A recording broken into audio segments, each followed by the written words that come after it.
Class 5th lesson number 4 Marathi मुक्या प्राण्यांनाही सारे समजते। प्रस्तावना।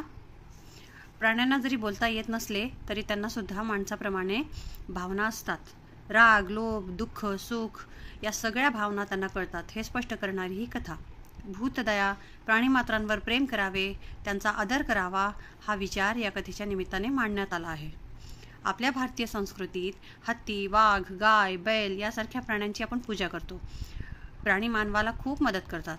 बैल शेती कामासाठी उपयुक्त आहे। घोडागाडी, बैलगाडी यामुळे मानवाला जलद प्रवास करणे शक्य झाले। नाग उंदरांना खातो, त्यामुळे धान्य फस्त करणाऱ्या उंदरांपासून शेतीचे रक्षण होते। अशा अनेक गोष्टी प्राणी माणसांना देत असतात, त्यामुळे त्यांच्यावर प्रेम केले पाहिजे हा आशय या पाठातून व्यक्त झाला है। मुक्या प्राण्यांना ही सारे समझते, इसका मतलब है मुक्या यानी जो बोल नहीं सकते, जो डम है। ऐसे एनिमल्स, उनको भी सब कुछ समझता है। तो सारे जो एनिमल्स हैं उनको भी सारे इमोशंस होते हैं, जैसे उनको गुस्सा आता है, उनको भी लालच होता है, दुख भी होता है और वो खुश भी होते हैं, सुख का भी अनुभव वो करते हैं। भूत दया यानी यहाँ पे वो वाला भूत नहीं जो डराने वाला, भूत दया यानी सारी लिविंग नॉन लिविंग थिंग्स के प्रति आपका दया भाव होना। लिविंग थिंग्स के प्रति आपका दया भाव होना ज़रूरी है। इसमें एनिमल्स भी आते हैं और उनके ऊपर हमें बहुत प्रेम करना चाहिए, उनका रिस्पेक्ट करना चाहिए, ये इस कथा में बताया गया है। हमारे भारतीय संस्कृति में हाथी, बाघ, गाय और बैल हम इनको पूजते हैं।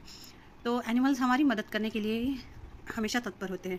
जैसे बैल होते हैं वो खेती के कामों में मदद करते हैं, उनसे ट्रांसपोर्ट भी हम कर सकते हैं, जैसे घोड़ा गाड़ी, बैलगाड़ी, इसमें भी उनका इस्तेमाल करते हैं, जिसकी वजह से जल्दी से वो ट्रैवल भी कर सकते हैं हम उसकी वजह से, या फिर ट्रांसपोर्ट के लिए भी हम पुराने ज़माने से यूज़ करते आए हैं।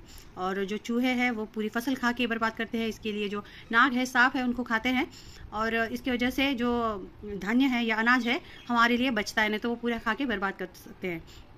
तो इसके लिए हम उनके भी आभारी है जो चूहों को खाते हैं, जैसे नाग और सांप, और उनकी भी हम पूजा करते हैं हमेशा। और ऐसी ही अनेक चीज़ें हमें एनिमल्स देते रहते हैं और इसकी वजह से हमें उनका आदर भी करना चाहिए, उनके ऊपर प्रेम भी करना चाहिए। और इस पाठ में ये सारा आशय वहाँ पे दिया गया है। देखते हैं। एका छोट्याशा गावात स्वामीनाथ नावाचा एक माणूस राहत होता। गावातील बाजारपेठेत त्याचे फुलांचे दुकान होते। जाई, जुई, मोगरा, शेवंती, गुलाब अशी नाना प्रकारची देशी फुले त्याच्या दुकानात होती। शिवाय डेलिया, लिली, ट्युलिप, झरबेरा अशी परदेशी फुलेही त्याच्या दुकानात विक्रीसाठी ठेवलेली असायची। तो या सर्व फुलांचे गुच्छ, वेण्या, गजरे, हार तयार करून विकत असे। येणाऱ्या गिरायकांशी तो अत्यंत प्रेमाने बोलत असे, त्यामुळे स्वामीनाथ लोकांना फार आवडत असे। त्याचा धंदाही जोरात चालत असे। त्या गावात एक मोठे शिव मंदिर होते। त्या मंदिराचा एक हत्ती होता। तो हत्ती रोज दुपारी नदीवर जात असे। त्याच्या मार्गावरच स्वामीनाथचे दुकान होते। तो हत्ती नदीवर जाऊन पाण्यात यथेच चिडुंबायचा, मग त्याच मार्गाने डुलत डुलत परत यायचा। वाटेत स्वामीनाथच्या दुकानाजवळ थांबायचा। स्वामीनाथ त्याला कधी ऊस, कधी केळी, तर कधी पपई असे काहीतरी खायला द्यायचा। हत्तीने फळ खाल्ले की स्वामीनाथ त्याच्या सोंडेत एक फुलाची माळ घालायचा। हत्ती सोंडेने त्याला सलाम करायचा आणि ती फुलांची माळ घेऊन देवळात परत जायचा। असा हा क्रम अनेक दिवस चालू होता। एक दिवस स्वामीनाथला वाटले हत्तीची थोडी गंमत करूया।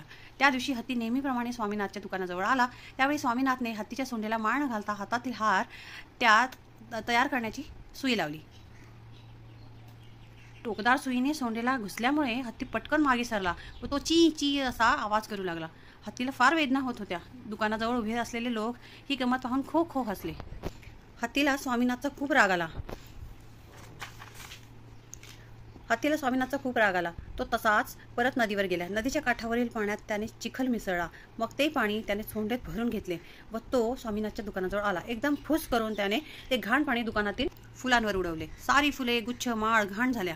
स्वामीनाथला आपल्या वाईट वागण्याचा खूप पश्चाताप झाला, पण तो हत्ती बरोबर पुन्हा कधीही मैत्रीचे संबंध निर्माण करू शकला नाही। त्या दिवसापासून पुढे कधीही तो हत्ती स्वामीनाथच्या दुकानाजवळ थांबला नाही। यावरून लक्षात येते की मुक्या प्राण्यांना पण भावना असतात, जरी त्यांना बोलता येत नसले तरी त्यांना सारे समजते। केरल के एक छोटे से गांव में स्वामीनाथ नाम का एक आदमी रहता था। वो मार्केट में उसका एक फूलों का दुकान था और उसमें जाई, जुई, मोगरा, शेवंती, चंपा, चमेली, मोगरा, शेवंती, गुलाब ऐसे देसी फूल भी वहाँ पे होते थे। उसके साथ ही डेलिया, लिली, ट्यूलिप, झरबेरा ऐसे विदेशी फूल भी वहाँ बेचने के लिए वो रखता था। और उसी फूलों से वो बुके बनाता था। गुच्छे यानी वो बुके, बंच ऑफ फ्लावर्स, और वेणिया यानी जो जूड़े को लगाते हैं, ऐसी जो गजरे होते हैं जो जूड़े के लिए लगाते हैं उसको वेणिया बोलते हैं। और फिर सादे गजरे जो बालों में लगाते हैं, उसके साथ हार जो हम फोटोज या भगवान को चढ़ाते हैं, पहनाते हैं, वो बनाता था और बेचता था। आते जाते कस्टमर्स के ऊपर वो बहुत प्रेम से बात करता था। इसी वजह से वो स्वामीनाथ लोगों को बहुत पसंद था। और उसका बिजनेस भी बहुत ज़ोर से चल रहा था। धंधा यानी बिजनेस भी ज़ोर से चल रहा था। और उसी गांव में एक बहुत बड़ा शिव मंदिर भी था, महादेव का मंदिर था। और वहाँ पे एक हाथी होता था। वो हाथी रोज़ दोपहर को नदी पे जाता और जाते हुए स्वामीनाथ की दुकान के सामने से ही वो जाता था। नदी पे जाके वो पानी में बहुत देर तक रहता, खेलता और फिर डोलते डोलते वापस आ जाता उसी रास्ते से। और आते हुए स्वामीनाथ की दुकान के सामने खड़ा रहता। तो स्वामीनाथ उसे कभी गन्ना खिलाता, कभी केला खिलाता, कभी पपाया खिलाता, ऐसे कुछ ना कुछ खिलाता और वो खा लेता। खाने के बाद स्वामीनाथ उसको फूलों का जो फूलों की माला है वो पहनाता, उसकी सूंड में डालता और वो सलाम करके वहाँ से निकल जाता मंदिर की तरफ वो माला लेके। और ऐसे बहुत दिनों से चलता आ रहा था। एक दिन स्वामीनाथ को लगा कि इसकी थोड़ी सी हम मस्करी करते हैं या फिर उसका थोड़ा सा मज़ा लेते हैं, देखते हैं क्या होता है। ऐसे ही वो शैतानी करने के लिए या फिर कुछ ऐसा करने की सोचता है जिससे उसे मज़ा आएगा, मगर शायद हाथी को मज़ा ना आए। तो इसी का ये पाठ में ये बताया है कि कैसे जो जानवर जो बोल नहीं सकते उनको भी सब कुछ समझता है। तो उस दिन हाथी को जब जाना था नदी के पास पानी में खेलने के लिए, तो वो वहाँ से गया और आते हुए वो वही क्रम से कर रहा था सब कुछ। तो स्वामीनाथ ने क्या किया इस बार कि फूलों की माला जो होती है उसमें सुई लगाई। वो जो फूलों की माला होती है, स्वामीनाथ ने इस बार क्या किया, फूलों की माला न डालते हुए उसको सुई चुभा दी। तो वो सुई चुभने की वजह से वो तुरंत पीछे चला गया और ची ची आवाज़ करने लगा और हाथी को बहुत दर्द हुआ। और जो दुकान के पास सारे लोग थे वो सारे हंसने लगे वो सब देख के। उनको मज़ा आ रहा था मगर हाथी को तो नहीं आ रहा था ना, क्योंकि विन विन सिचुएशन नहीं थी। किसी को तकलीफ में देख के वो मज़ा ले रहे थे। तो हाथी को बहुत गुस्सा आया और वो वैसे ही नदी पे फिर से चला गया। और वो नदी के किनारे पे जो मिट्टी और पानी का मिश्रित कीचड़ होता है वो सूंड में भर के लाया और वो सारा दुकान के ऊपर फुस करके उसने पूरा डाल दिया।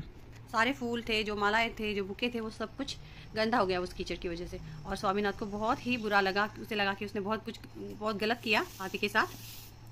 मगर फिर कभी भी हाथी से वो दोस्ती कर नहीं पाया।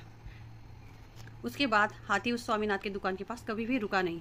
तो इसी से ये हमें समझता है कि जो जानवर होते हैं जिनको बोलना नहीं आता है उनको भी सब कुछ भावनाएं होती है, उनको भी सब कुछ समझता है, कुछ भी ना बोलते हुए भी उनको सब समझता है। शब्दार्थ सिमिलर वर्ड्स: धंधा, व्यवसाय, बिजनेस, ऑक्यूपेशन। डूबने, बुडने, टू सिंक।